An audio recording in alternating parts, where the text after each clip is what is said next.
In this video, I'm going to be going over the Clix being banned situation and also go over the changes Fortnite made in today's hotfix, as well as recap FNCS Week 2, so let's get right into it. First off, I'm sure many of you, if not every single one of you know, but Clix was banned for colluding in the solo victory cup. He had been getting full stream sniped by the same player for the entire game and knew it, so in an effort to prove that the player was stream sniping, Clix was telling him to throw a splash at him through the player's open box or even drop metal for Clix. Clix ended up picking up the player's mats and even got a pizza from him, so in ways he was definitely colluding with the player, but a 2-week ban from him being blatantly stream sniped is pretty ridiculous. This 2-week ban also has very big implications on Clix and his competitive career. Clix can now no longer play this FNCS, he can no longer play next FNCS, and both of these things will cause him to miss his chance on qualifying to the FNCS Global Championship later this year. If this ban was less than 14 days, he would still be able to compete in all of these events. I 100% think Clix made a mistake by picking up the player's loot, because of course that is teaming to some degree, and I think this situation was pretty avoidable for Clix if he had just let the stream sniper be, or even just went and killed the player immediately. But for him to get a 14-day ban from something stemming from him being blatantly stream sniped is absurd. I would understand if he got a 3-day ban or maybe even just a DQ from the solo victory cup with a warning, but the 14-day ban seems a bit harsh for someone who has never had any other competitive issues. I feel bad for Clix and Synthid because they were both putting in so much effort this season for FNCS.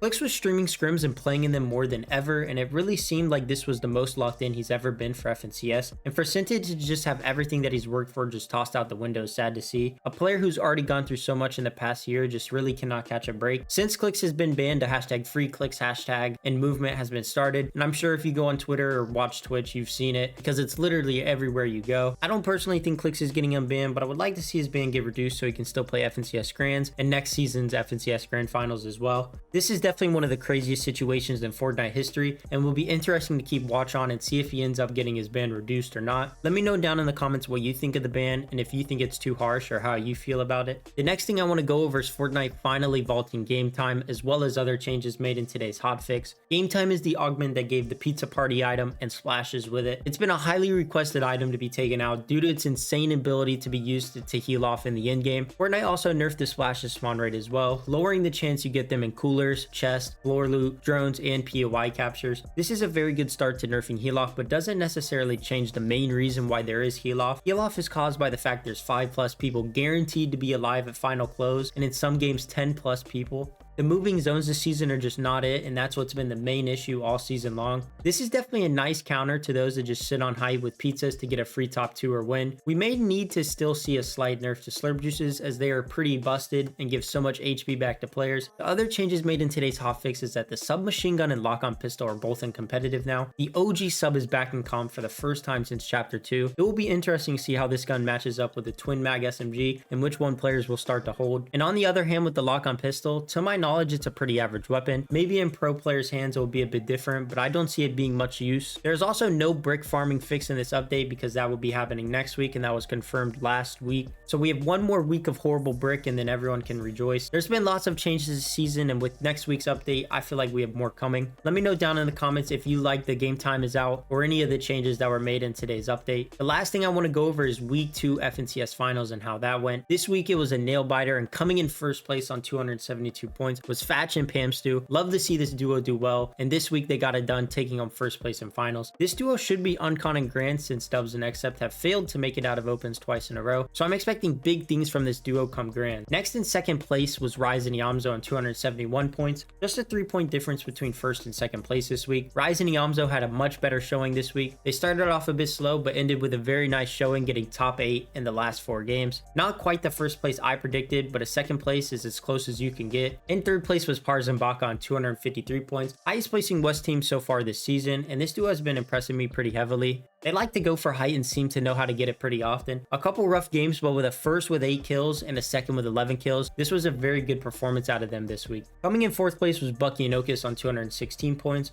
a solid performance by them and 2 very nice solo clutches, one by each of them, to help boost them to fourth place this week. And lastly, rounding out the top 5 is Epic Way on Reed on 203 points, a pretty good tourney that relied on solo clutching from them outside of one game. They started fighting for vault in the last couple games, which threw them off, so they could have done better, but that's just how Mega City has been going this season. Some games this duo looks like the best duo in the region and in-game, but I feel like we rarely get to see them both alive in-game. They still got some things to clean up, but we're still 2 weeks away from grand finals, so it's not the end of the world yet. I'm going to put the series points leaderboard down in the description if you guys want to see where teams stand after 2 weeks. I'm also going to try and make an estimate for some notable teams and what they need this week to qualify for grands or for Surge Week, so stay tuned for that. I hope you guys enjoyed this video today, and I'm going to try and get a couple other videos out the next couple of weeks before grands. If you guys did enjoy this video, make sure to drop a like and subscribe if you're new. Thank you all for watching, and I will see you next time.